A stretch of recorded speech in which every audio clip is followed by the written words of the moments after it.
pour ce dernier débat politique ici au dialogue franco-russe, nous avons voulu inscrire cette rencontre vraiment dans l'actualité, j'allais dire l'actualité brûlante, parce que si vous suivez un peu ce qui se fait en ce moment en Afrique, on parle beaucoup évidemment de Barkhane, des intérêts français, mais aujourd'hui, dès que l'on parle du Sahel, de Barkhane, et en allant jusqu'à à la Centrafrique, les Russes semblent partout. On parle beaucoup des Russes, de plus en plus à Bamako. Nous allons nous-mêmes en parler dans quelques minutes.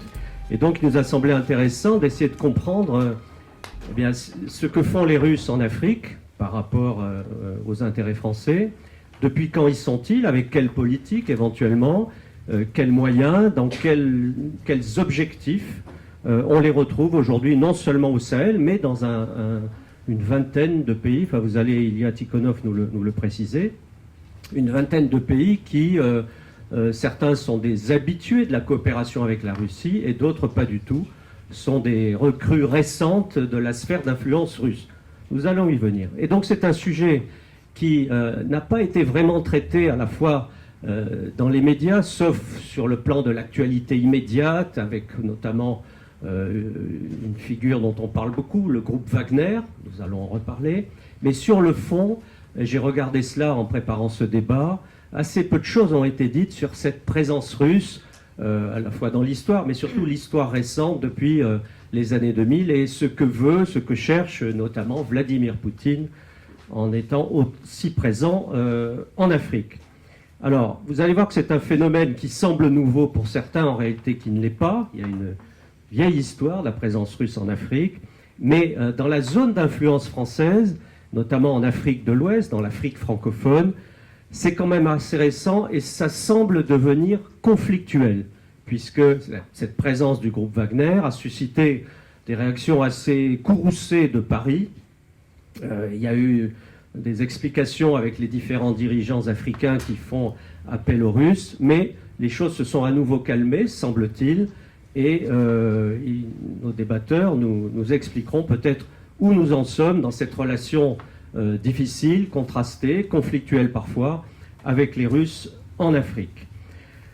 Alors, pour nous parler de ce sujet, trois débatteurs, je commence avec un immense merci par Caroline Roussy, donc qui est chercheuse à l'IRIS. Vous êtes docteur en histoire de l'Afrique contemporaine à Paris 1, Panthéon-Sorbonne. Vos travaux portent principalement à l'IRIS, l'Institut des relations internationales et stratégiques, sur les questions de frontières, de développement, sur les processus identitaires et d'intégration régionale. Vous avez co-signé plusieurs publications et une des dernières chez Odile Jacob, notamment en 2019, L'urgence africaine, changeons le modèle de croissance. À votre gauche, Père de Jon. Alors on parle de l'Afrique, il fallait évidemment un colonel des troupes de marine, ou plutôt un ancien colonel des troupes de marine, très familier de ces théâtres africains. Le colonel de Jon est saint-cyrien, il a une longue et belle carrière militaire, il a fait l'école de guerre, il a commandé le 3e RIMA, régiment d'infanterie marine à Vannes, et il a eu une expérience qu'il a relatée dans un livre que je vous recommande, extrêmement savoureux, qui s'intitule « Vous n'oublierez rien, colonel ». Vous n'oublierez rien, colonel. C'est le récit, les souvenirs, mais vraiment très savoureux, précis, instructif, de son expérience d'aide de camp de 2 présidents de la République à un moment très délicat. D'abord François Mitterrand, de 94 à 95, puis de Jacques Chirac, de 95 à 97. Et le colonel de Jon, monsieur de Jon aujourd'hui, a vécu un certain nombre d'histoires qu'il relate dans ce livre. Le livre est publié chez Talandier. Il a été réédité, je crois, la semaine dernière. Voilà. Et aujourd'hui, Père de Jon continue à courir les pistes africaines, puisque vous êtes président de l'association Europe-Mauritanie et vice-président de l'Institut Thémis, et en charge notamment des réformes des systèmes de sécurité et de développement dans toute cette région. Et vous êtes aussi professeur associé à l'École de guerre économique de Paris. Enfin, notre invité russe, ici, au dialogue franco-russe, qui est le Benjamin de nos débatteurs, Ilya Tikhonov. donc qui travaille, qui est 3e secrétaire à l'ambassade de Russie, ici, depuis 2020, depuis octobre 2020. Ilia me disait, quand nous étions derrière dans le petit salon, quelque chose qui m'a fait très plaisir, parce qu'il a découvert la France et il s'est mis à aimer la France quand il était enfant, adolescent, à la lecture d'Alexandre Dumas et notamment Les Trois Mousquetaires. Et il est tombé amoureux de la Gascogne. Et donc, je lui ai dit qu'il y a quelques années, j'avais été intronisé dans la compagnie des Mousquetaires d'Armagnac. Et donc, je lui ai proposé un jour de lui faire visiter l'Armagnac, la Gascogne. Mais nous ne sommes pas ici pour parler de ça, évidemment. Vous avez une longue expérience au département Europe de votre ministère des Affaires étrangères et ici à l'ambassade de Russie, à Paris.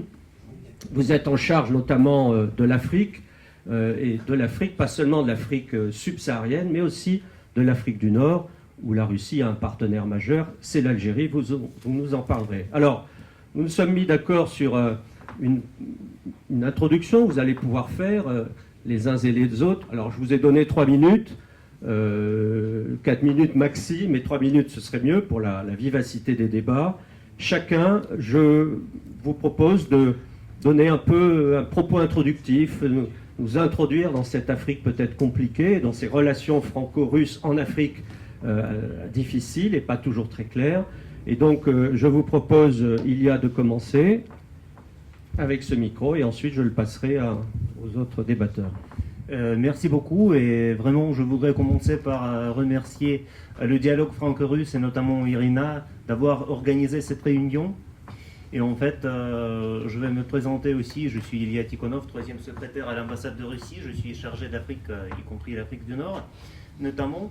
Et en fait, je voudrais dire d'abord que l'Afrique est en priorité, l'une des priorités de la politique extérieure de la Russie. Notamment, nous avons eu un large réseau de coopération avec les pays africains à l'époque de l'Union soviétique. Donc après la chute de l'Union soviétique, pour 2 décennies, l'Afrique a disparu de nos radars de notre politique étrangère. Mais depuis des années 2010, depuis notamment 2019, quand nous avons organisé le premier sommet Russie-Afrique à Sochi, donc la Russie revient sur le continent, et donc ce sommet de 2019 a marqué ce retour sur le continent africain. Et nous envisageons aussi d'organiser la 2e réunion, la 2e séquence de ce sommet en 2022.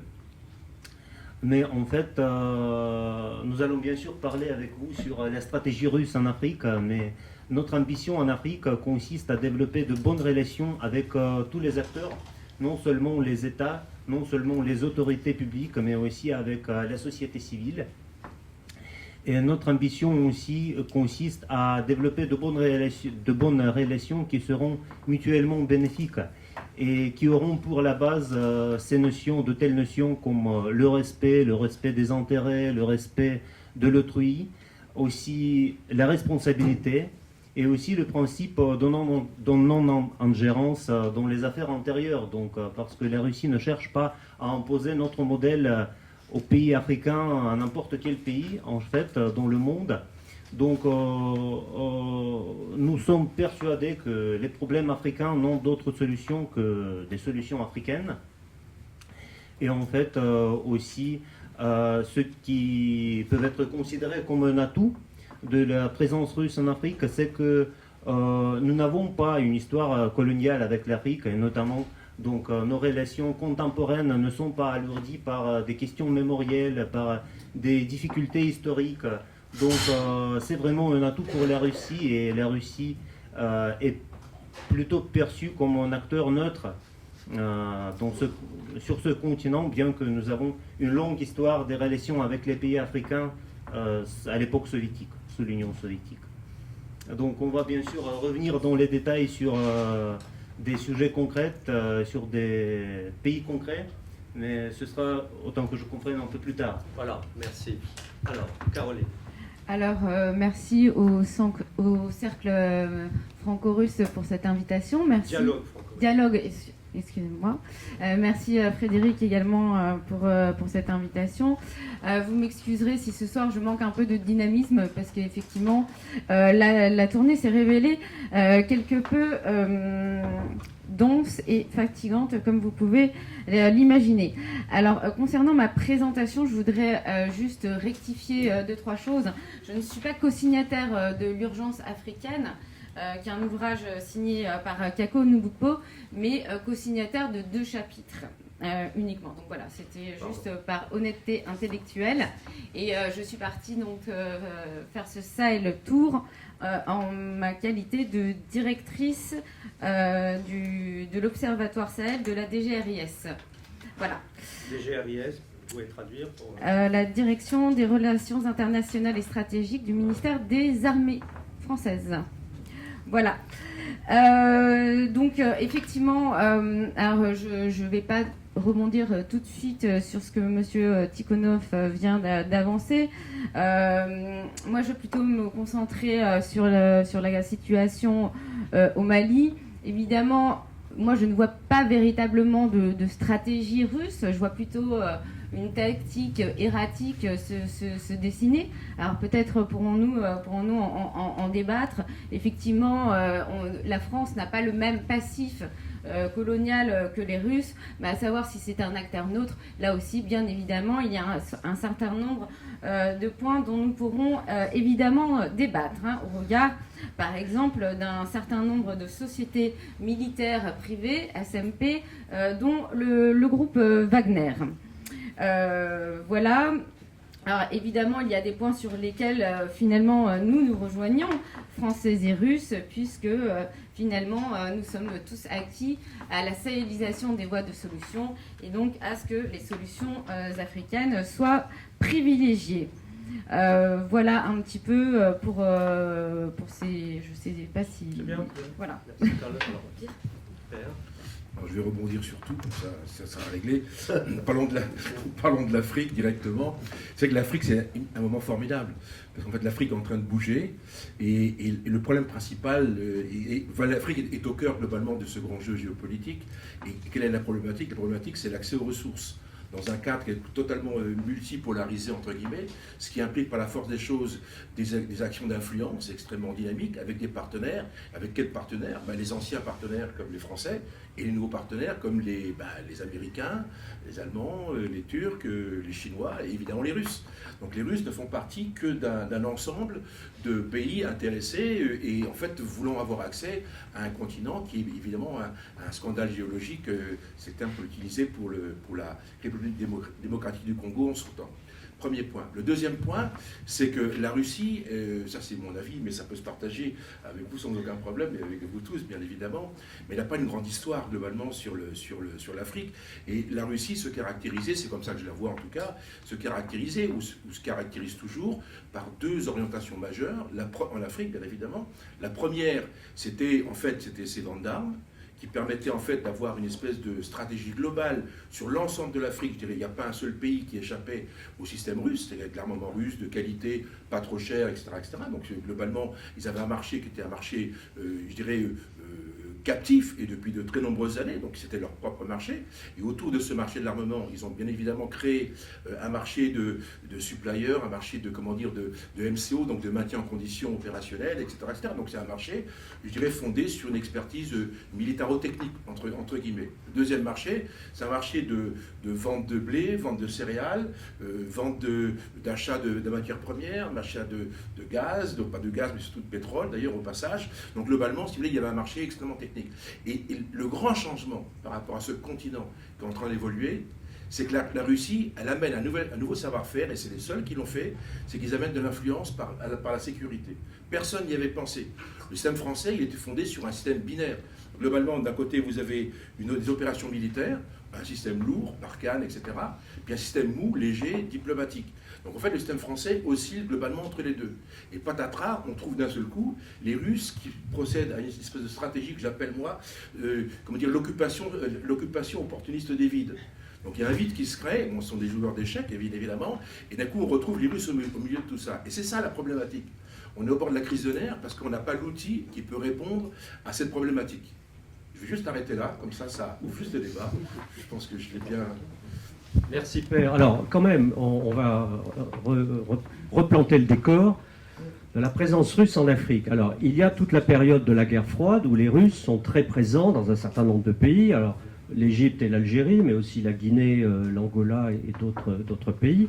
Mais on voit bien que depuis 2017, c'est ce que j'ai noté, une vingtaine d'accords de coopération majeurs ont été signés avec des pays qui jusque-là n'étaient pas dans le champ d'influence de la Russie. Alors, est-ce qu'il s'agit d'une politique très pensée pour l'accès à un certain nombre de matières premières, pour placer des sociétés de sécurité ou de sociétés militaires privées? Est-ce qu'il y a une vraie stratégie ou est-ce qu'au contraire c'est de l'opportunisme pur et simple du fait de la rétractation peut-être du dispositif français, de l'absence de l'ONU et des autres partenaires occidentaux? Merci beaucoup pour cette question. En fait, nous avons une stratégie globale pour l'Afrique. Nous n'avons pas de stratégie concrète pour l'Afrique subsaharienne, pour l'Afrique du Nord, pour l'Afrique francophone, anglophone, etc. Donc nous n'avons qu'une seule stratégie africaine globale. Donc aussi, on doit distinguer deux choses. Notre politique étrangère officielle russe et l'action de notre business dans nos cercles d'affaires. Donc ce sont deux choses différentes, deux choses à part.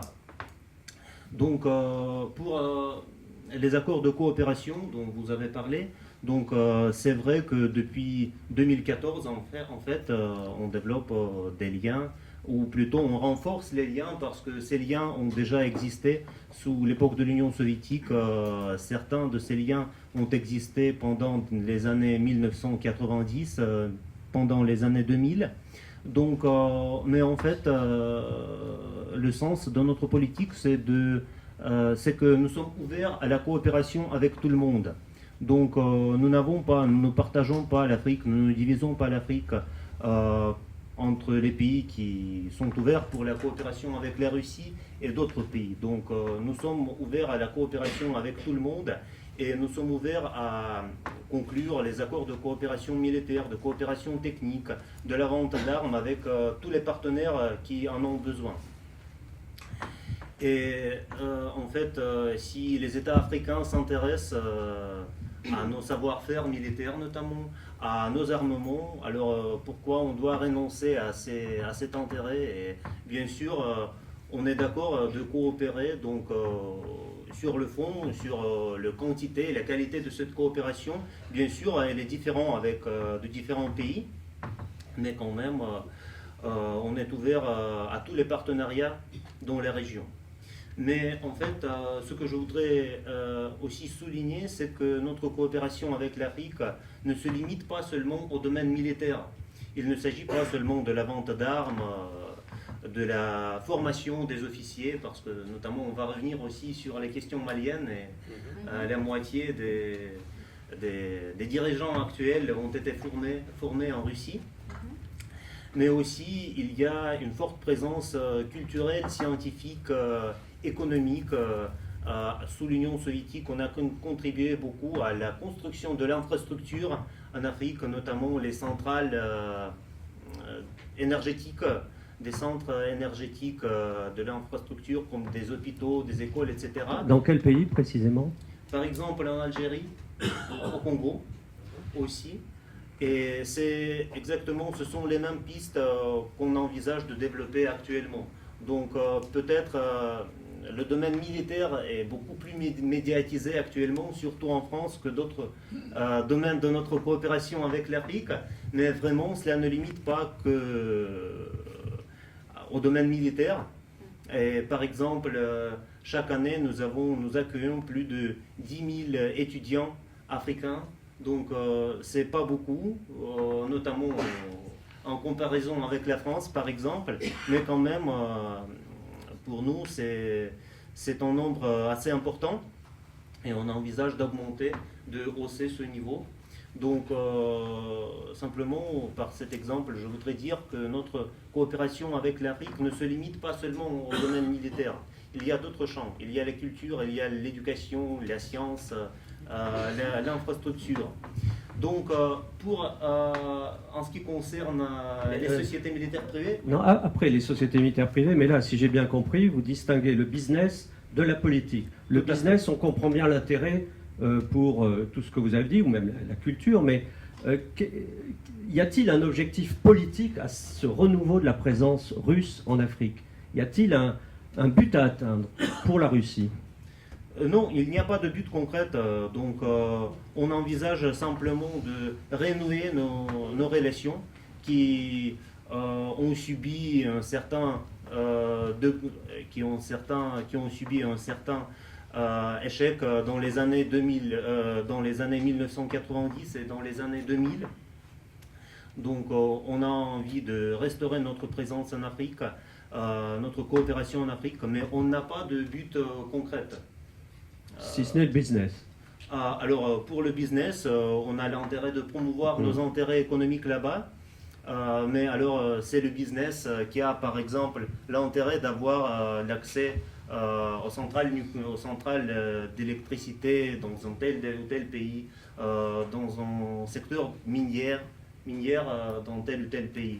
Ce sont les intérêts plutôt de nos business. Bien sûr, en tant que les autorités publiques et en tant que l'État, nous accordons notre appui à notre business, à nos compagnies, mais nos intérêts, ça ne veut pas dire que nos intérêts coïncident toujours. D'accord. Alors, on continue à dresser un peu le cadre général de notre réflexion.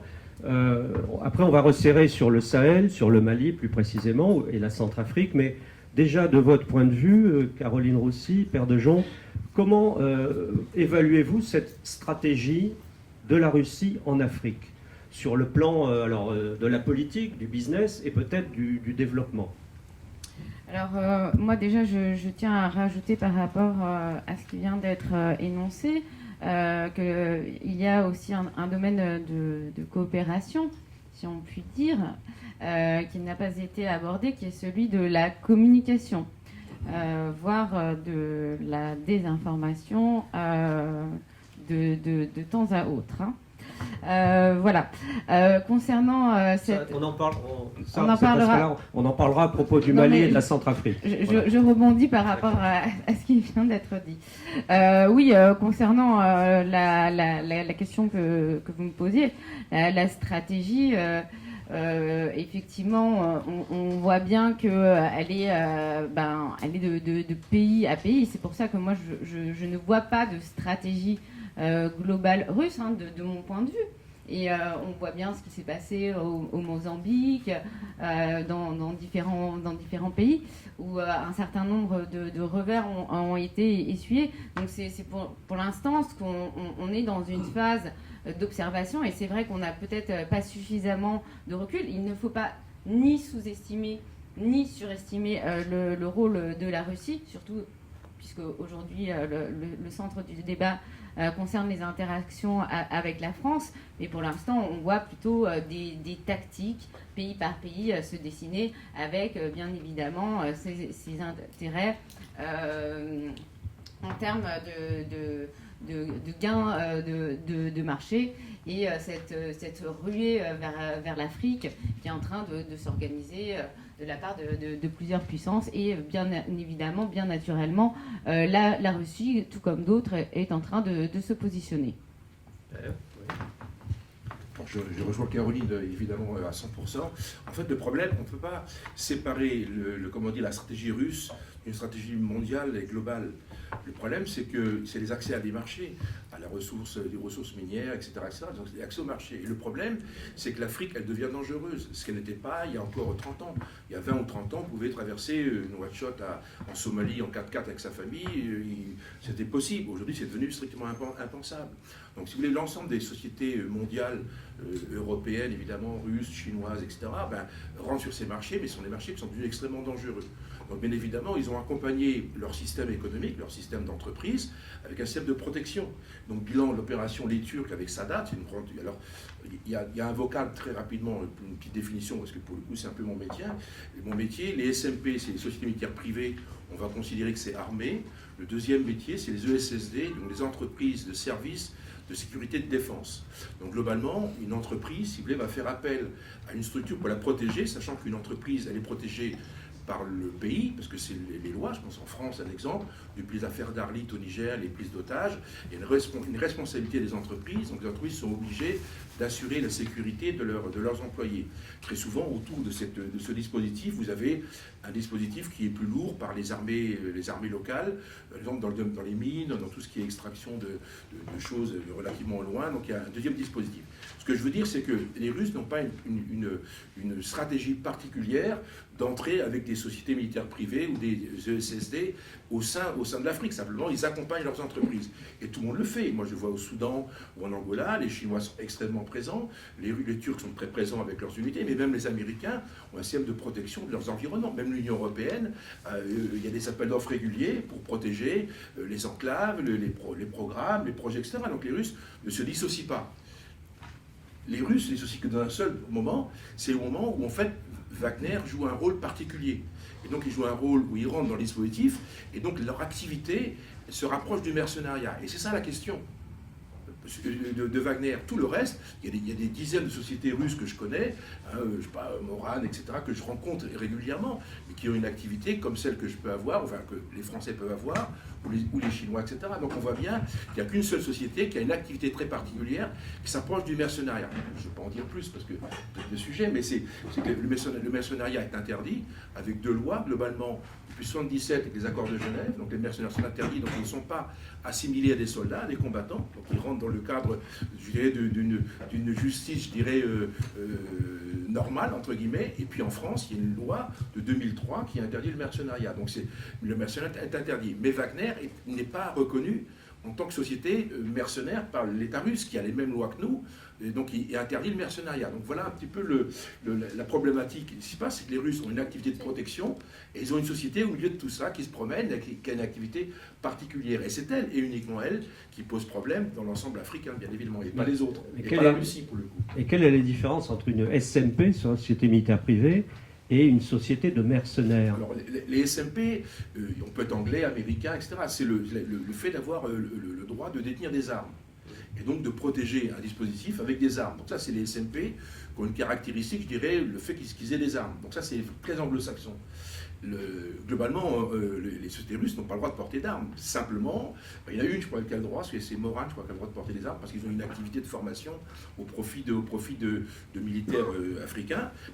Mais par contre, la seule qui porte réellement des armes, et qui non seulement la porte, mais porte le combat. C'est-à-dire qu'en fait, la société Wagner a une activité opérationnelle au profit directement de l'État centrafricain, à Bangui par exemple. Sachant que, puisqu'on parlait des vides tout à l'heure, le problème c'est qu'on avait monté une opération Sangaris en 2013, on a quitté la RCA en 2016, et les Centrafricains nous ont demandé une aide qui est sous forme de protection, enfin de développer une activité de formation de leurs armées, ou bien éventuellement de mettre en place un dispositif de protection du chef de l'État, et on a refusé. C'est pour ça que je parle de stratégie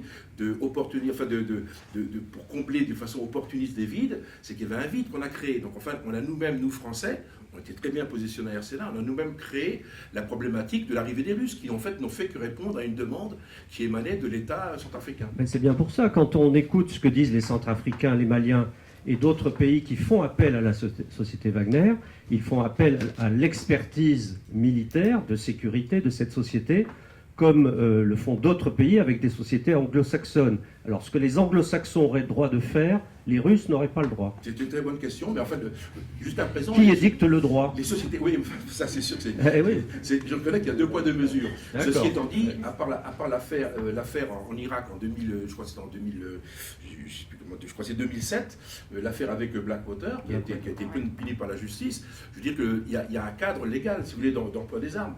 On peut être une SMP avec de l'armement, mais il y a des conditions d'ouverture du feu, il y a ce qu'on appelle les règles d'engagement qui sont très strictes. Le vrai problème avec Wagner, c'est qu'en RCA, il y avait un vide énorme, il y avait un besoin énorme. Ils ne sont pas du tout rentrés en disant on va faire la guerre. Ils sont rentrés en répondant à une question qui était d'apporter une sécurité au plus haut niveau de l'État. Le chef de l'État ne voulait pas à ce moment-là avoir une sécurité qui était apportée par les Nations Unies, qui est considérée comme insuffisante. Donc les Russes ont dit on va vous mettre un dispositif de protection. Comme les gars protégeaient le chef de l'État, les gens étaient armés, et donc ils sont rentrés progressivement dans un système qui était vide, avec une demande énorme de l'État centrafricain. Et Donc ils ont joué un rôle qui était de plus en plus important et aujourd'hui il est devenu majeur. Donc il y a bien 2 poids et 2 mesures, On est d'accord. y compris sur ce thème-là. Alors, Ilya Tikhonov, Wagner, qu'est-ce que c'est pour vous et à quoi ça sert? Est-ce que Wagner est légitime?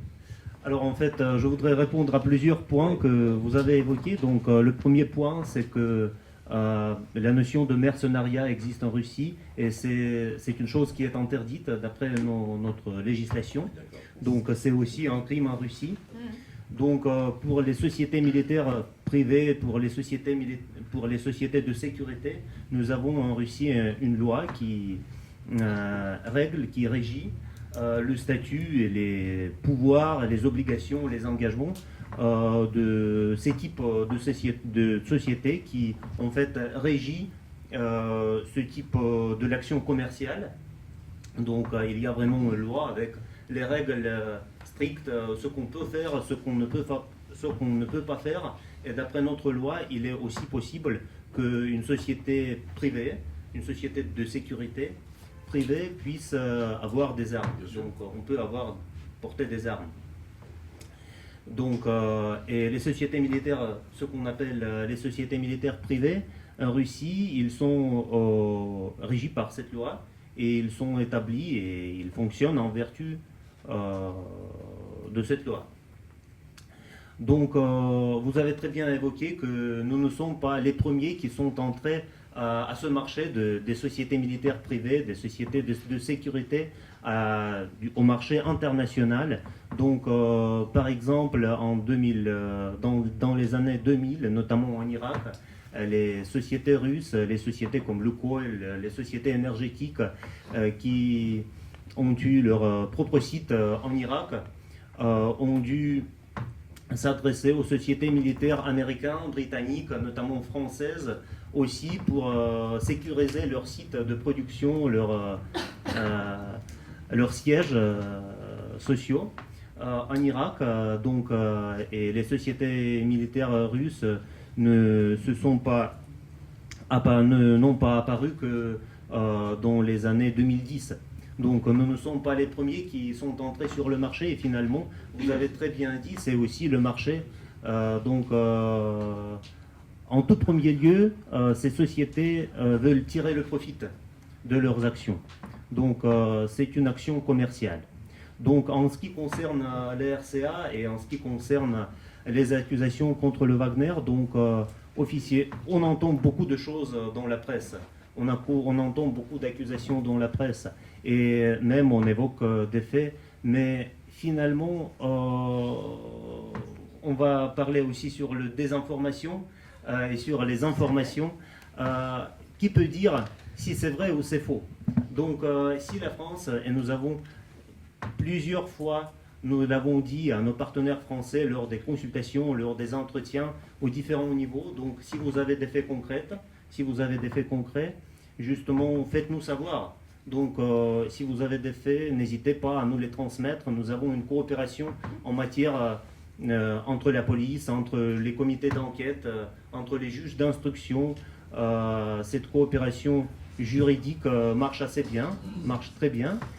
Et donc, nous allons donner le feu vert à l'enquête. Nous allons ouvrir une enquête, on va faire une enquête.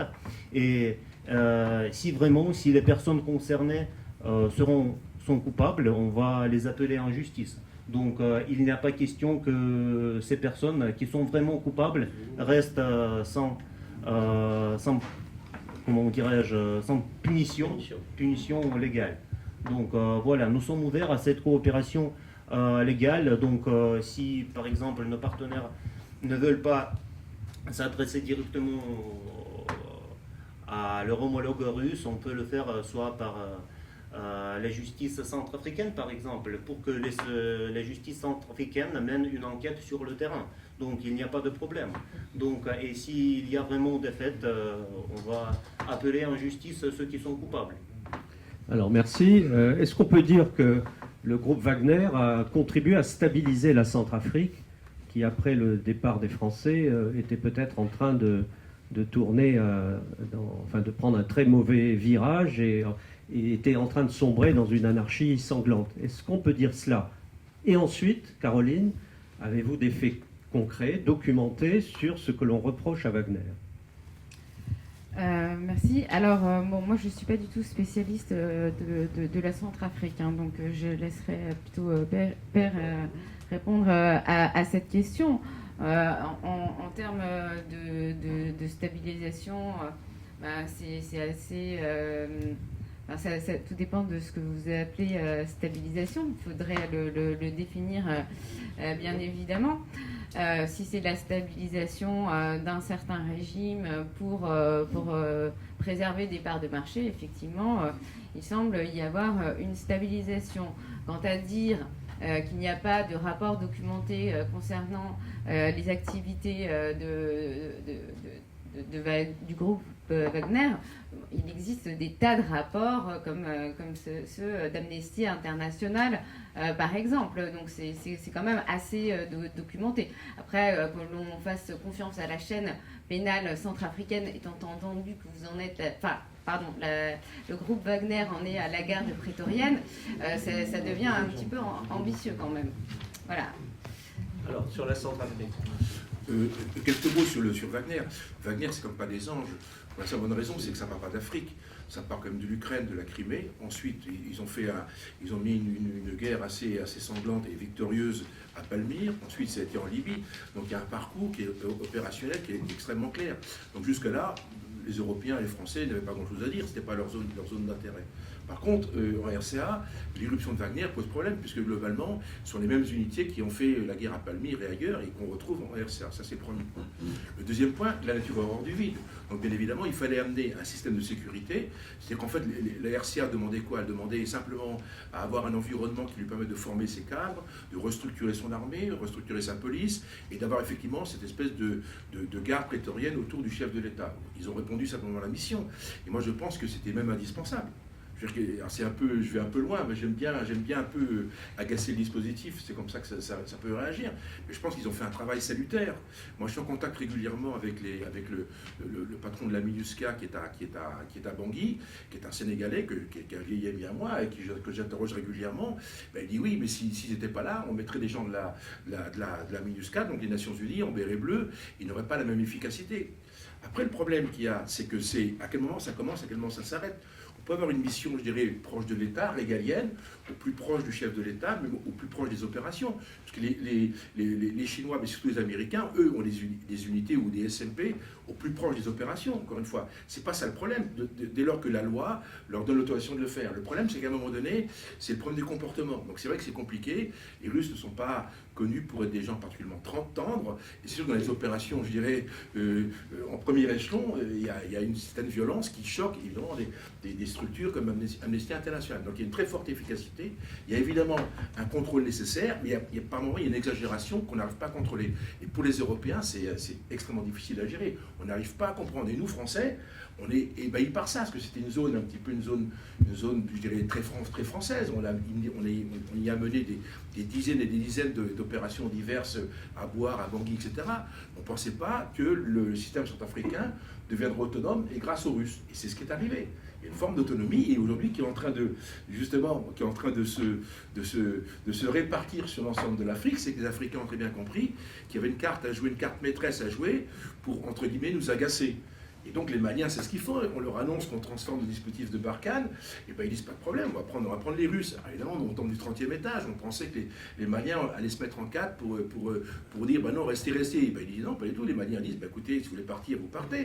Et donc la nature horreur du vide, et une fois de plus, les Russes, joueurs d'échecs, font échec et mat et se positionnent. Et voilà, et faire caler. Donc on en est là aujourd'hui. Alors on va revenir sur le Mali, mais quand on entend dire que le groupe Wagner, les Russes, donc, ont stabilisé la Centrafrique, en réalité ont sauvé le régime et tiennent aujourd'hui ce régime. Est-ce que ça n'est pas le cas de ce qu'ont pu faire les Français au fil des années au Tchad, en sauvant le régime d'Idriss Déby, au Niger, au Mali? Est-ce qu'on ne peut pas transposer?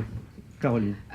Oui, tout à fait. C'est pour ça que tout à l'heure, je demandais quelle était la définition de la stabilisation, puisque bien évidemment, il y a une tradition française, une sanctuarisation de la stabilisation. Et c'est fort à propos que vous citez l'exemple du Tchad et le fait que finalement le coup d'État militaire post-Idriss Déby eh bien, a été entériné assez rapidement. Alors Donc, qu'on a condamné celui du Mali. Alors qu'on a condamné celui du Mali. Deux poids, deux mesures encore. Voilà, exactement, ce qui donne aussi une sorte d'illisibilité de la politique française en Afrique et qui, bien évidemment, s'avère aujourd'hui extrêmement problématique. Et comme Pierre vient de le dire, la nature ayant horreur du vide, eh bien, ça laisse la place à la Russie et au SMP. Je peux juste rajouter un tout petit mot sur le sujet. La France a un vrai problème. C'était une zone, on va dire, préférentielle, francophone, etc., qu'on considérait comme on appelle ça le précaré, globalement une zone d'intérêt majeure. Le problème, c'est que depuis les accords de Lisbonne, avant on avait des financements, on va dire 100 euros, ou 1000 euros par exemple. Avant Lisbonne, si vous voulez, on avait des opérations bilatérales, des accords bilatéraux qu'on avait signés avec les États africains, accords de défense, accords de coopération.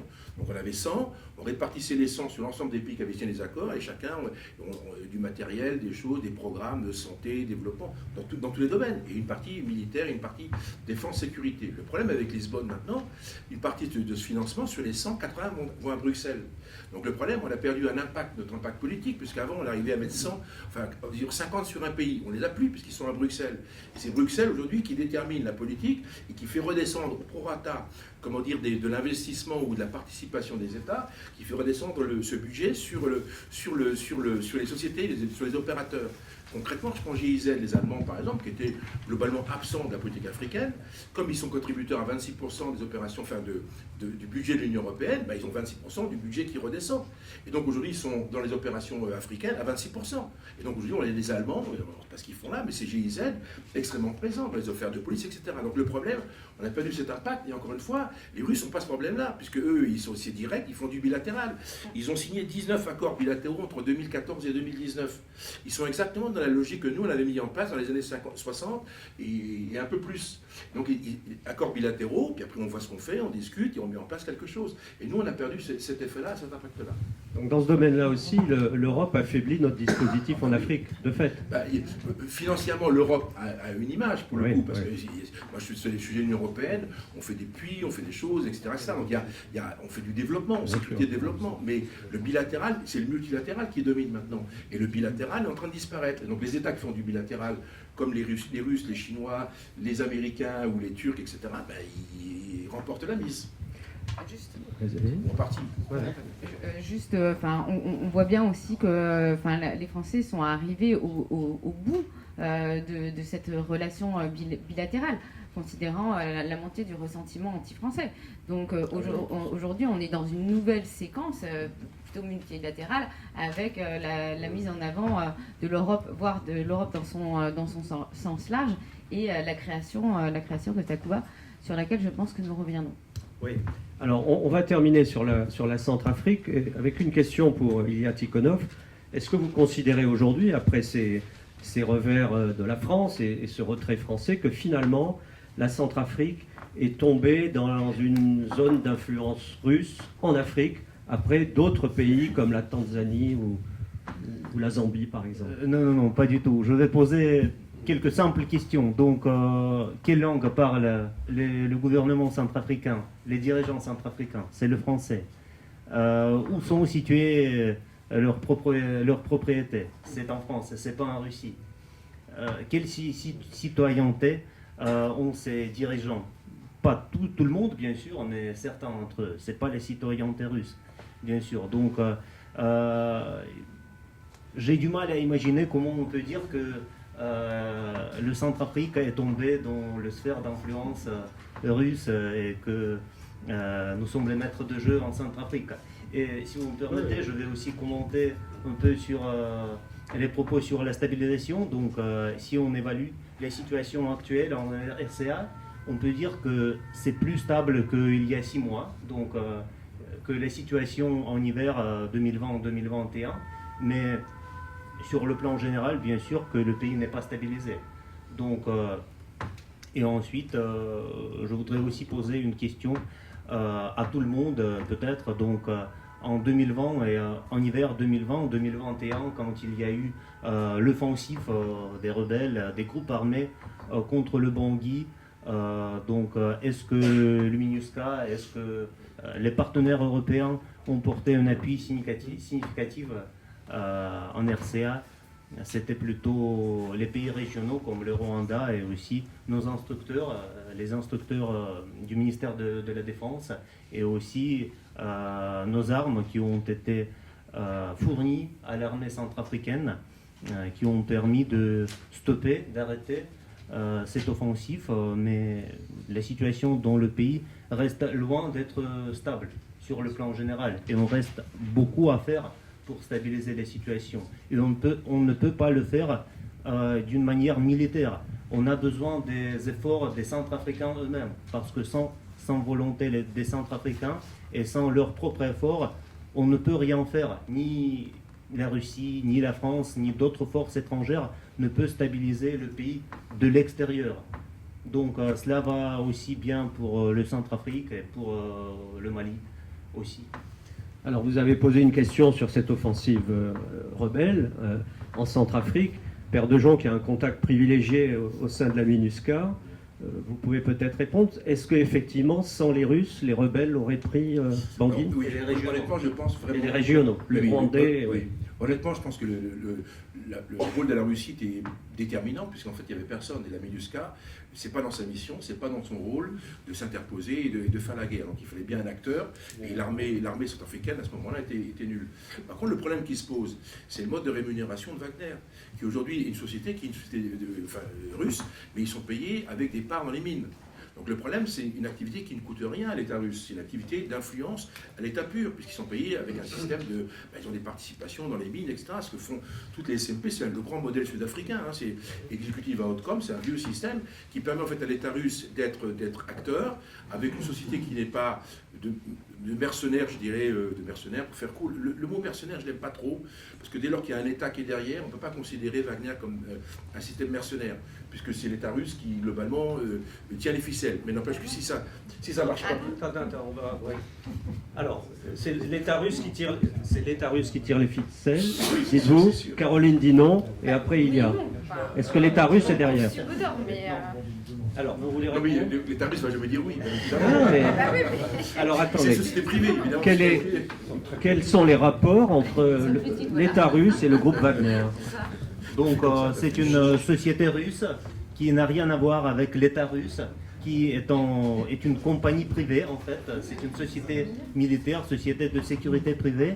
Et je voudrais attirer aussi l'attention que ce n'est pas toujours le pays qui accueille les groupes militaires privés qui paient pour leurs services, donc notamment pour la Libye, il y a des ressortissants russes, il y a des sociétés militaires privées russes en Libye, mais c'est pas la Libye qui paie.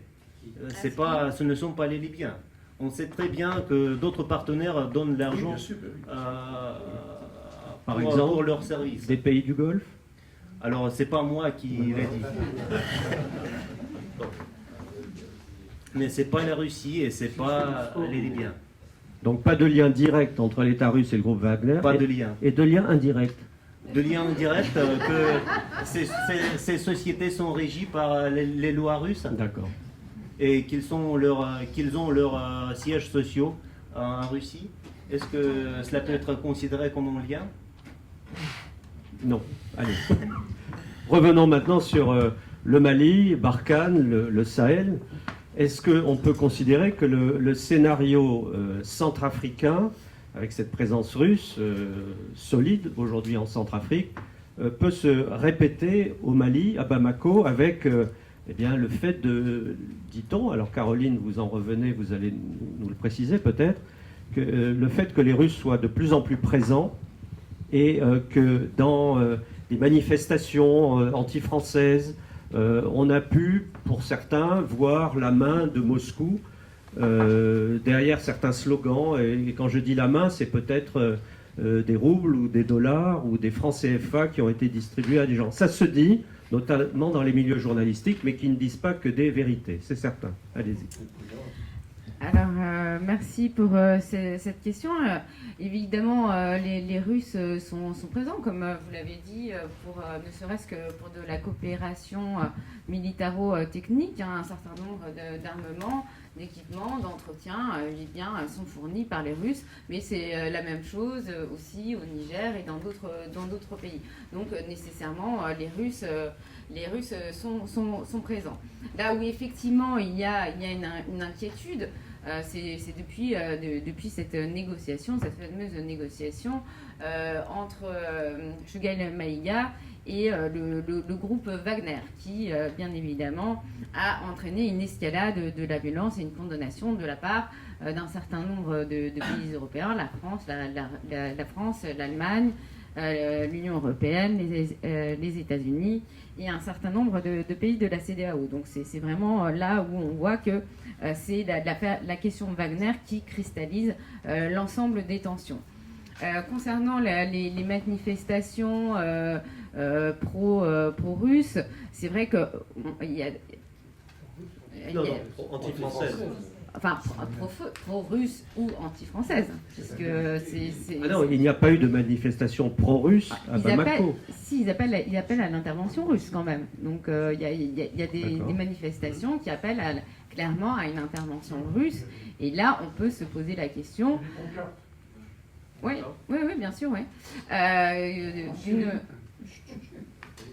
Du fait que, peut-être ces manifestants aient été financés par la Russie. Voilà. Mais ça, bien évidemment, ce sont des informations qui paraissent dans les médias, mais que l'on peut recouper avec d'autres sources d'informations, mais qui sont bien évidemment pas en open access. Alors, évidemment, la question aussi qui est sous-jacente, puisque si ce sont des manifestations pro-russes, si vous me permettez de dire de manière symétrique, c'est le révélateur, enfin en tout cas c'est lu comme ça, comme le révélateur d'un rejet, d'un ressentiment anti-français, mais qui en réalité est en germination depuis des décennies et une accélération après 8 années de présence de Barkhane et des résultats qui se laissent attendre, tandis que la population est en très grande souffrance et qu'on observe une métastase plutôt qu'un recul de la menace terroriste. Donc ce sentiment anti-français date d'avant l'arrivée des gens de Wagner. Ah bah bien sûr, Ouais. en 2019, il faut quand même se souvenir de l'intervention de Salif Keïta qui dit clairement à Ibeka, grand frère, qu'est-ce que tu fais avec ce petit Macron? C'est lui qui entraîne les terroristes, notamment à Kidal, on peut pas laisser faire ça, etc. Donc on voit bien que finalement, on n'a pas, même si, alors il faudrait regarder par rapport à Sochi, parce qu'il y a eu en 2019 une pression assez forte à ce moment-là, et notamment avec la très belle tribune laissée à Nathalie Yamb. Mais ce ressentiment anti-français, ce qui est assez intéressant, c'est que jusqu'à présent, on a beaucoup parlé de France-Afrique, d'empire qui ne veut pas mourir, etc. Alors qu'on observe, depuis 2019, dans cette séquence dont l'acmé pour certains chercheurs a été la convocation de Pau, devient un angle de recherche véritable et qui permet donc d'être un axe de lecture historique. Donc on voit bien que ce ressentiment anti-français a toujours été présent, et en même temps il est assez ambivalent parce qu'il y a un rejet de la France et en même temps un besoin de la France. Quand on voit justement cet appel à Wagner, à la Russie, il y a eu une rencontre au mois de novembre entre les ministres des Affaires étrangères russes et maliens. et une qualification d'abandon en plein vol de la part du Premier ministre malien, de la part de la France. Il y a aussi peut-être un jeu finalement pour que les Français restent bien sur place et donc négocier des marges de manœuvre. Alors bien évidemment, on peut comprendre qu'il y ait des inquiétudes parce qu'il n'y a pas de retrait de Barkhane, hein, c'est pas tout à fait exact. Il y a une reconfiguration de l'opération Barkhane en fonction de l'évolution de la menace. Donc ça aussi, c'est à prendre en considération et avec d'énormes carences en termes de communication de la part de la France, puisque la France entre dans une séquence présidentielle, ce qui n'a échappé à personne, et donc s'adresse plus particulièrement à son électorat français plutôt qu'aux Sahéliens et en l'occurrence aux Maliens, d'où une véritable confusion. Et au nom d'un souverainisme assumé, eh bien, ils disent qu'ils peuvent se libérer de la tutelle française et de faire appel aux Russes, tout en espérant quand même que les Français resteront. Sur place. Voilà. Alors, Père Dejon, ce ressentiment anti-français existe depuis de nombreuses années, avant l'arrivée donc des Russes dans la zone. Mais quels sont les facteurs qui ont favorisé ce contrat entre l'État malien, les nouveaux dirigeants maliens, et le groupe Wagner? On parle de 10 millions de dollars, un contrat de sécurité, de développement peut-être, je ne sais pas, en tout cas de sécurité. Vous connaissez bien les élites militaires et politiques africaines. Qu'est-ce qui a fait que ces gens-là, au pouvoir à Bamako, se sont tournés vers les Russes en disant aux Français, bah, maintenant c'est comme ça? D'abord, je pense, on a toujours eu un rapport très compliqué avec les pays du Sahel, et ça remonte au XIXe siècle. Hein.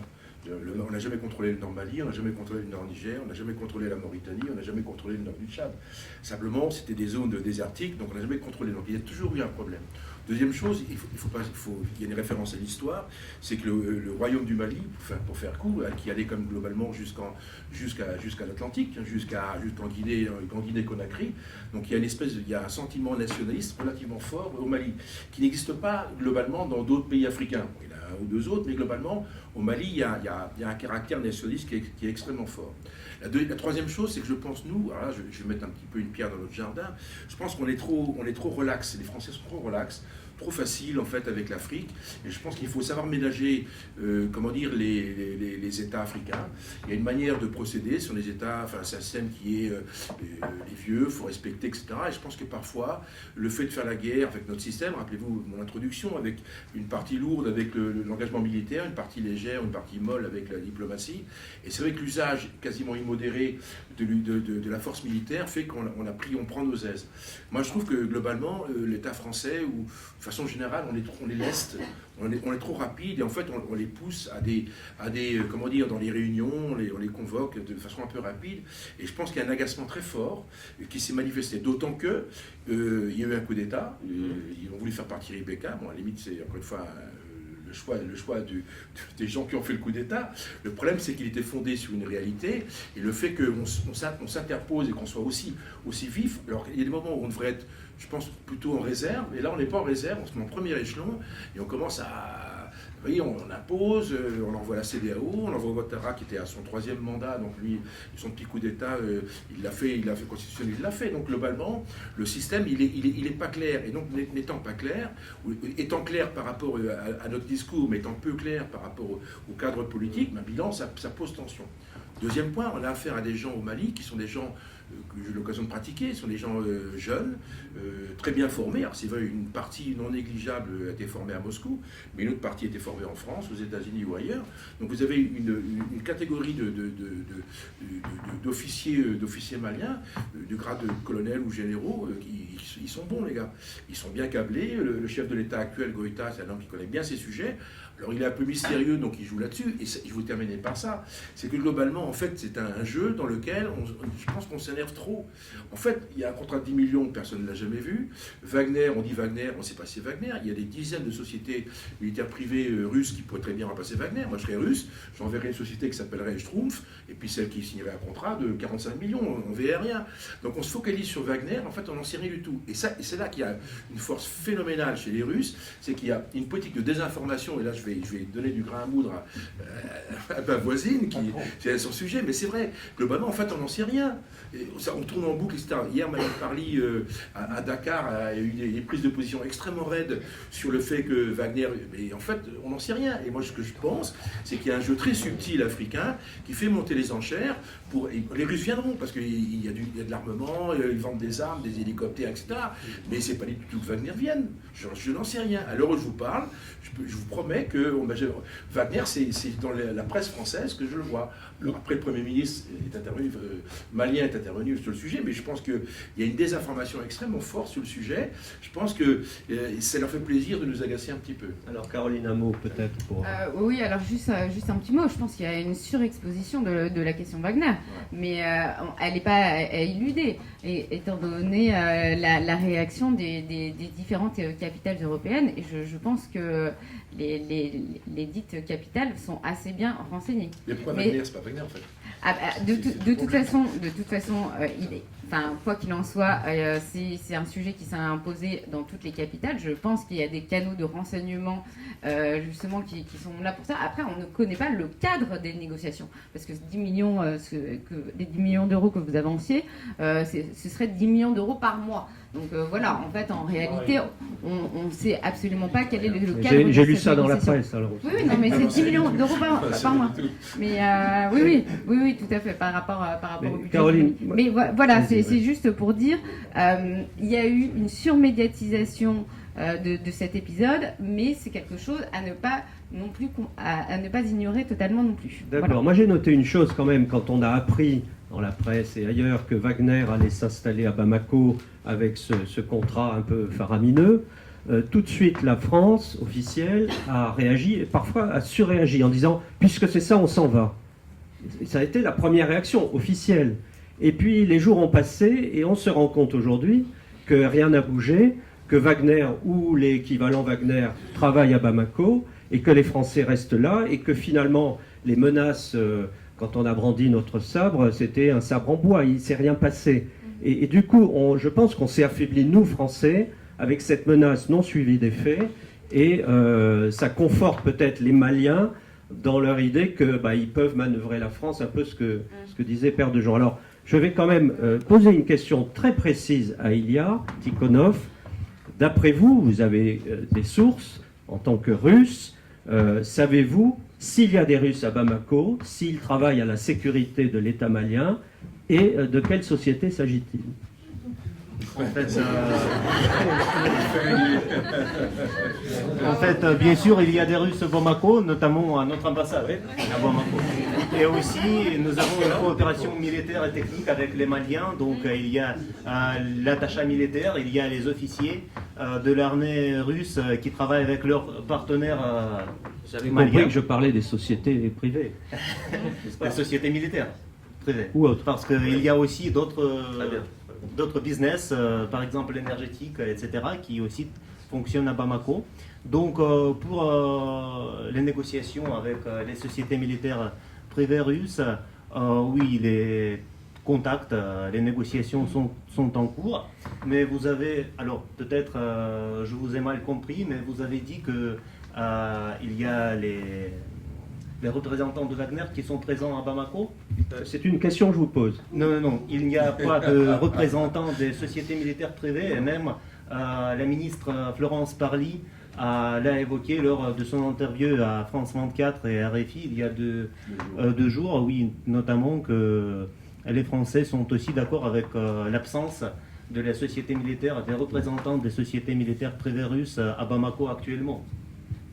Donc, pour les modalités de ces négociations, je ne suis pas sûr que je peux le dire publiquement parce que c'est, d'une part, je ne connais pas le fond, le fond, oui, de ces négociations, et en plus, il n'y a pas d'accord pour le moment. Donc, alors, merci. Alors, une autre façon... C'est très difficile pour moi de commenter sur les négociations commerciales entre...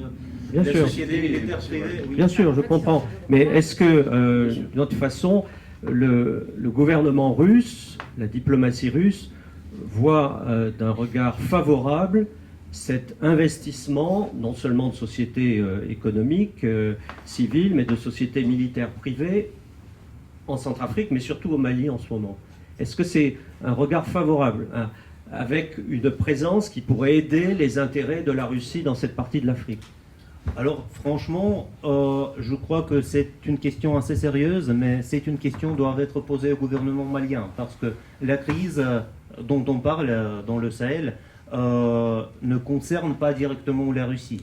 Donc cette crise est une crise malienne, est une crise sahélienne. Bien sûr. Donc c'est le gouvernement malien qui doit décider qui est plus utile. C'est soit les sociétés militaires russes, c'est soit l'armée française, la force Takuba, soit on peut, si vous me permettez, de les faire vivre ensemble et de les faire coopérer entre les deux. Donc ce n'est pas obligatoirement le choix entre les deux. Donc on peut avoir les deux, mais c'est surtout aux Maliens à répondre à cette question, parce que ce sont eux qui sont concernés les plus par cette crise, et ce sont les Maliens qui doivent trouver une réponse, une solution à cette crise. Bien sûr, non, mais ma question n'était pas celle-là exactement. C'était de savoir si cette présence renforcée de la Russie au Mali fait partie d'un plan d'ensemble de la Russie aujourd'hui. Est-ce que c'est considéré sous un jour favorable, malgré les difficultés? Alors, mais vu de Moscou, vu de Moscou. Nous sommes neutres à cet égard. C'est le choix entre le gouvernement malien et les sociétés militaires privées. S'ils tombent d'accord, donc il n'y a pas de problème pour nous. S'ils ne tombent pas d'accord, c'est non plus, il n'y a pas de problème pour nous. Caroline, vous connaissez bien les populations de ces pays sur lesquels vous travaillez. Alors on a parlé de ces manifestations, mais au-delà de tout cela, que ce soit manipulé ou pas, est-ce que les populations ont un regard amène à l'égard de cette coopération nouvelle avec la Russie dans cette région? Ou est-ce qu'elles restent, ces populations, très focalisées sur l'aide publique au développement de la France, de l'Europe et des organismes internationaux américains, anglo-saxons? Alors là, vous me posez une question qui est extrêmement difficile, puisqu'en fait, on n'a pas de chiffres, hein, on n'a pas d'analyse suffisamment précise pour pouvoir, compte tenu du fait que les trois quarts du pays sont en zone rouge, même méthodologiquement, c'est extrêmement difficile de travailler. Et compte tenu du fait que cette question est assez récente, on n'a pas d'évaluation. On n'a pas d'évaluation scientifique avérée. Est-ce que les ONG font remonter quand même ce qui peut se dire, les ONG, les missions chrétiennes, évangéliques, qui sont au contact de la population? Écoutez, pour l'instant, moi je vous dis, on voit qu'il y a cette montée pro-russe qui est symétrique de ce rejet anti-français. Alors moi quand même je voulais revenir un tout petit peu, si vous me le permettez, sur la présentation, sur ce que vient de dire Monsieur Tikhonov. Il n'y a pas de représentants des SMP. Si, il y en a eu au mois de septembre. Ils sont venus un peu voir comment ça se passait sur le terrain, et je pense qu'ils ont donc conclu que pouvoir se payer sur des mines serait extrêmement compliqué. Sur l'extraction de minerais serait extrêmement extrêmement compliqué. Donc du coup, ça a mis un petit frein quand même aux négociations. Alors, je trouve ça aussi assez intéressant par rapport à ce que vous disiez. On est dans une ère de libéralisation de la sécurité. Et c'est au gouvernement de choisir. Pourtant, il me semble que nous avons eu un échange il y a quelques mois de cela. Et je vois que, donc, du coup, il y a une réorientation de votre discours où vous disiez, nous soutenons à plein l'opération Barkhane.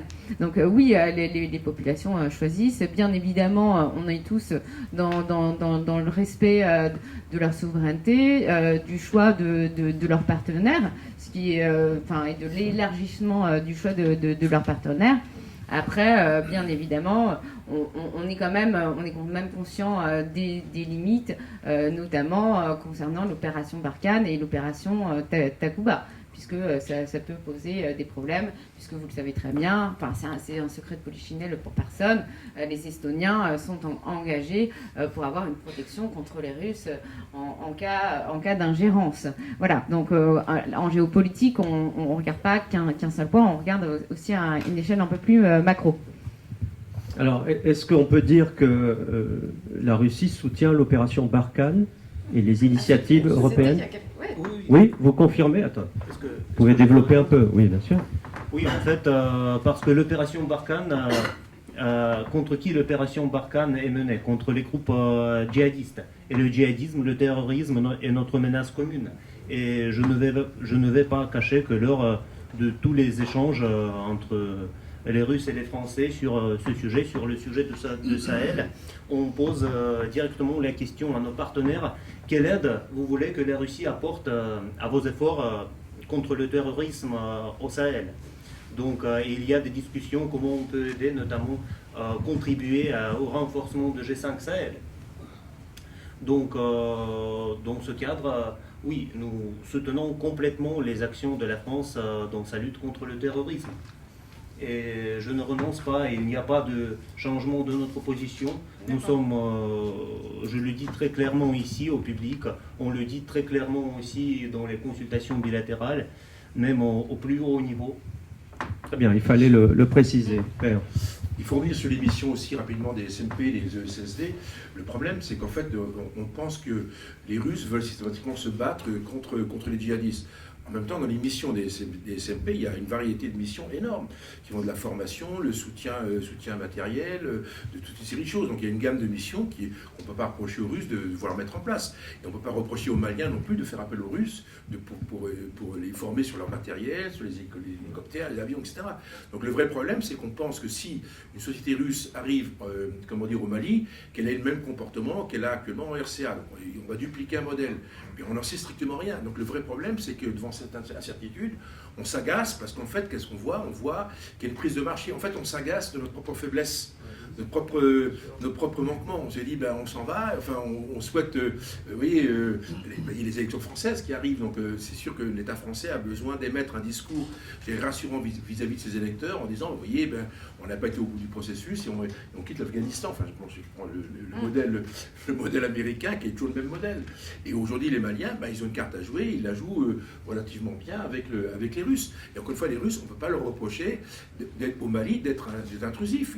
Ils sont dans une négociation, je dirais, normale, sachant qu'encore une fois, ils ont des activités qui sont parfaitement licites, qui sont liées à leurs activités économiques. Alors maintenant, ils sont payés sur des mines, etc. On n'en sait vraiment rien, mais il y a une espèce de mythe, il y a un système mythique, et c'est vrai qu'il est en plus aggravé par les mécanismes de désinformation que les Russes mettent en place, avec tout un système de cyberguerre qui accompagne le système. Donc là, pour le coup, ils sont plutôt vraiment extrêmement compétents.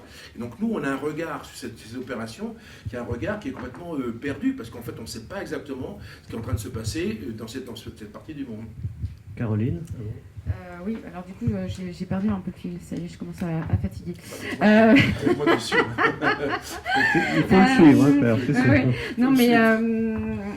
Non mais bon, si le point sur lequel je voulais quand même insister, c'est que même si les Maliens bien évidemment jouent leur partition, et ce qu'on comprend tout à fait, ils sont quand même, ils sont un peu dans une position de funambule en même temps. Parce que attention à l'isolement.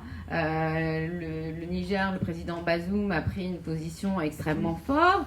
La coordination des mouvements de l'Azawad, la SEMA, est également dans le refus. La CEDEAO également. Donc il y a un risque d'isolement. Donc c'est pas si simple que ça. On voit qu'on est dans une reconfiguration géostratégique et géopolitique, et c'est peut-être aussi cette reconfiguration géostratégique et géopolitique qui fera que la France, on verra à l'épreuve de mai 2022 comment évoluera le dispositif de la force Barkhane en partenariat avec l'opération Takuba. Est-ce qu'on peut penser que ce dispositif, après les élections de 2022, je ne sais pas à quelle échéance, pourrait évoluer sous la pression des Russes à Bamako? Ou est-ce que c'est secondaire, cette pression? Écoutez, alors évidemment, ça peut évoluer. C'est évidemment c'est un élément à prendre en considération. Alors vous comprenez bien que je rentre de mission, donc pour l'instant je suis un petit peu, j'ai pas encore digéré toutes les informations. Il faut que je trie le confidentiel du non confidentiel. En revanche,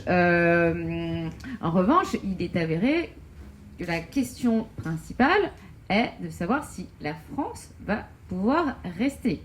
Voilà, puisque dans l'opération Takuba telle qu'elle se dessine, il faut bien se rappeler que la France est une nation cadre. Hein. Donc de toute façon, c'est la France qui reste en première ligne, avec les différents, toute l'histoire qu'elle draine et toutes les représentations qu'elle chérit, ce que la Russie n'a pas nécessairement. Même si sur l'histoire courte, eh bien, il y a l'expérience en Centrafrique, qui peut servir peut-être de contre-exemple. Et Caroline, sans trahir les règles de confidentialité, est-ce que dans ce Sahel Tour que vous avez fait, au hasard de vos interlocuteurs, on vous a beaucoup ou très peu parlé de cette présence russe, cette pression russe? Écoutez, sans rien trahir, la présence russe, comme de toute façon, à part ce que je vous disais, tout ce qui est plutôt militaire, équipement, maintenance, etc. En fait, comme personne ne sait exactement quel est le cadre des négociations, même elle a se posé la question de savoir si finalement ce ne serait qu'une seule garde prétorienne, donc mise à la disposition du gouvernement. Donc c'est vrai que comme on ne connaît pas les dimensions, pour l'instant, il y a une tendance à la minoration de cette présence russe, tout en sachant qu'en dehors des SMP et notamment de Wagner, beaucoup d'experts considèrent que la Russie n'a pas les moyens d'intervenir au Mali et au Sahel de manière plus générale. D'accord. Voilà. Alors, nous entrons dans les 5 dernières minutes de notre débat, avant de redonner la parole à Ilya Tikhonov. Une question pour Père de Jon. À partir de ces pays que vous connaissez bien, la Mauritanie, Niger, Burkina Faso, est-ce que là-bas, vos interlocuteurs, mauritaniens, burkinabés et autres, vous parlent des Russes et de quelle façon? Est-ce qu'ils regardent un peu fascinés ce qui se passe à Bamako? Est-ce qu'eux aussi rêvent d'avoir des contrats mirifiques de la part de ce soutien des Russes, sociétés militaires ou autres? Ou est-ce que ça ne dépasse pas les frontières du Mali? Je dirais que ça ne dépasse pas les frontières de la France. En fait, c'est un sujet francophone, c'est un sujet français. Il y a que nous qui en parlons. En Afrique, personne n'en parle. Pourtant, quand ils parlent des Russes, ils vont parler des grands trains, parce qu'il y a un grand programme de l'Union européenne, éventuellement pour faire une espèce de voie ferrée qui partirait de Dakar et qui rejoindrait la Somalie. Là, les Russes sont plutôt bons. Donc, il y a une délégation du G5 qui a été à Moscou rencontrer les Russes pour savoir si on pouvait faire un train avec eux ou éventuellement les Chinois. Donc, c'est ça le sujet. Aujourd'hui, honnêtement, le sujet russe, c'est un sujet. Moi, il y a que les Français qui m'en parlent. Et d'ailleurs, ce que je trouve étonnant, c'est que j'étais à Bamako il n'y a pas très longtemps. Et en fait, ça les amuse parce qu'il n'y a que moi qui pose la question, genre au titre de la confidentialité, un peu ce qu'on fait là, est-ce que tu pourrais me dire ce qu'on en pense? Et puis en fait, ça les fait marrer parce que je pense que personne n'en sait strictement rien. Les Russes ont fait un truc formidable, ils nous ont enlevé une carte maîtresse. Et cette carte maîtresse, c'était en fait de mettre dans la balance le fait qu'on puisse partir ou pas partir. En disant, si on part, on partira parce qu'il n'y a pas eu d'élection, et au mois de février, il n'y a pas d'élection. Et en fait, vous verrez, il n'y a pas eu d'élection. Donc la carte maîtresse a été enlevée, les Russes n'ont pas fait grand-chose, simplement, les Maliens ont très bien compris ce jeu. C'est un jeu malien, et là, je vous rejoins tout à fait, c'est un jeu malien, et les Russes ne sont que les victimes collatérales ou les vainqueurs collatéraux d'un système qui a été mis en place par des Maliens qui ont très bien compris le système. Point final. Enfin, point final. Alors, temporairement. Ilya, vous voulez ajouter une chose sur... Je voudrais plutôt dire que nous sommes observateurs de ce qui se passe. Donc, quelle sera l'issue de ces discussions entre le gouvernement malien et avec la France sur la coopération militaire, sur les élections. Donc, nous considérons vraiment que finalement, ce sont les Maliens qui doivent décider le sort de leur pays et quand tenir des élections, comment tenir des élections, à quels résultats ces élections doivent aboutir. Donc, comment trouver un accord national. Donc, ce sont seulement les Maliens qui doivent et qui peuvent, en fait, répondre à ces questions. Bien, merci. Alors, avant de remercier tout le monde, je voudrais vous dire que je suis un peu surpris parce que j'espère que nous n'avons pas tenu un débat entre nous qui ne dépassera pas les murs et les Champs-Élysées, parce que si personne ne parle de ce problème des Russes en Afrique, et que si c'est un débat franco-français, c'est un peu dommage, mais nous avons quand même abordé un certain nombre de questions qui n'ont pas été posées dans la presse, hein, ou en tout cas pas encore, ou dans les cercles de réflexion sur l'Afrique. Ça va venir, je pense. Je retiens aussi une chose de ce débat, mais qui ne me surprend pas vraiment, c'est que finalement les Russes ne sont forts que parce que nous devenons faibles. C'est le cas de la Centrafrique. Des positions ont été à prendre, des sociétés russes les ont prises, et nous nous retrouvons à la marge. Et au Mali, à Bamako en ce moment, c'est un peu la même chose. Et ce que dit Père Dejon, qui connaît bien là-bas, j'ai retenu une phrase. Les Français se sont perdus un peu là-bas, et ont perdu un peu leur carte maîtresse. Et au profit des Maliens, qu'on avait tendance à traiter un peu, sans doute, à la légère, en négligeant leur volonté ou leurs aspirations souverainistes ou patriotes. Et là, il y a une réflexion à se poser, sans doute, à poser sur notre façon d'aborder l'Afrique, là, depuis un certain nombre d'années. Cette empreinte militaire lourde dont vous parlez, cette désaffection à l'égard de la vraie coopération en profondeur sur la longue durée que nos aînés ont pu connaître. Ça veut dire qu'il y a un vrai examen de conscience à faire, alors peut-être pas de la part des Russes, mais de la part des Français, aussi bien les militaires, les ONG, les chercheurs, les diplomates.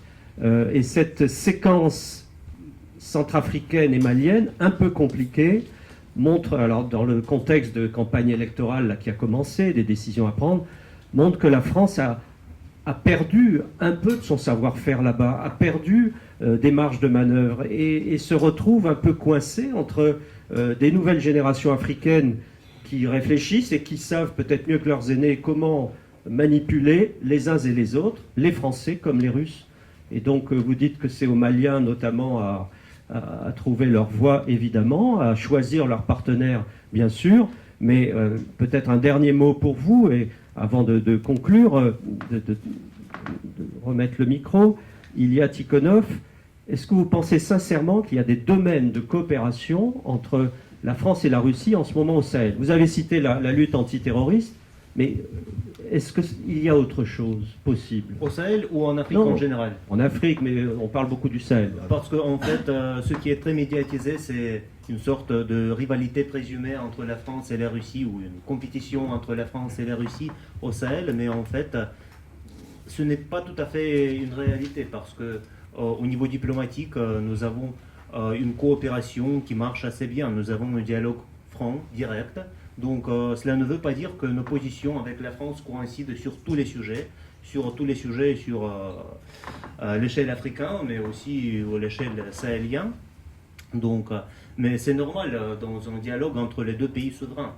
Mais ce qui nous importe, c'est d'avoir ces voies de discussion ouvertes et la possibilité de s'échanger avec toute la franchise, ce qui est en fait le cas. Donc nous vraiment apprécions ce dialogue, et ensuite nous avons une coopération au niveau diplomatique, par exemple à l'ONU, qui marche assez bien, à New York notamment, même sur les sujets sahéliens, sur les sujets centrafricains. Donc on finalement trouve les points communs et trouve les accords. Donc nous avons cette coopération. Cela ne veut pas dire que le dialogue est facile. Parfois c'est difficile, mais quand même nous avons ce dialogue et nous arrivons à trouver des accords. Donc je ne dis rien sur la Libye, sur d'autres pays, parce que sur certains sujets, nous sommes une coopération très étroite et vraiment nous partageons les mêmes analyses. Par exemple sur la Libye.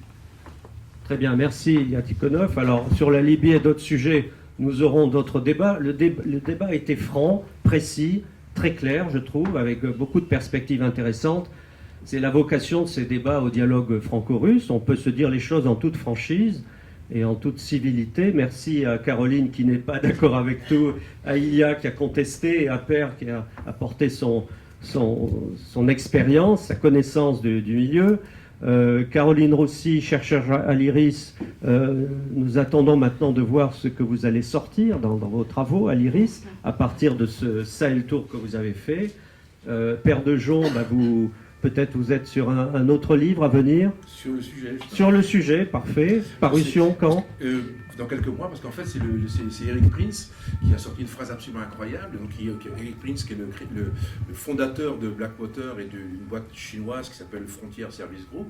Et donc, il propose à l'État américain de privatiser les guerres hybrides. Et c'est vrai qu'on change de paradigme et on est en plein dedans. Et on n'est plus sur le modèle qu'on a connu, on est sur un autre modèle dans lequel c'est intercalé entre les forces armées et la diplomatie, s'intercale un nouvel outil qui est l'outil de cette espèce de force un petit peu paradoxale et qu'on contrôlera mal. Et je pense que ça va se développer partout. Les Russes ont un temps d'avance, mais les Américains, ça fait longtemps qu'ils le font. Et les Russes ne sont pas les seuls. Nous, on ne l'a pas fait parce que le système régalien, le système militaire français a toujours eu un blocage sur les histoires de sociétés et de sociétés privées. Et moi, je vois, les activités que je mène, elles sont encouragées, mais guère plus. On a toujours un blocage là-dessus. Et globalement, on va vers un système dans lequel il va y avoir effectivement des unités ou des sociétés qui ont des activités, je dirais, très proches du régalien. On verra ce que l'avenir dira. Père de Jon, merci. Caroline Rossi, merci à vous d'être venu malgré ce long voyage. Ilya Tikhonov, merci d'être venu vous livrer à ce jeu de questions-réponses pas toujours facile, mais c'était courageux, mais c'est votre esprit mousquetaire, j'ai apprécié. Bravo. C'est le soft power français. Je vous donne rendez-vous à tous pour les prochains débats en 2022, mais la dernière manifestation du dialogue franco-russe sera culturelle autour des ballets russes. Et Irina nous en dira un peu plus sans doute sur la vidéo qui suivra. Merci à nos débatteurs, Caroline Roussy, Père de Jon, Ilya Tikhonov, d'avoir été présents. Et je vous souhaite à tous, on peut le dire encore, un joyeux Noël. On peut le dire, un joyeux Noël. Et puis à très bientôt sur la chaîne du dialogue franco-russe. Merci, au revoir.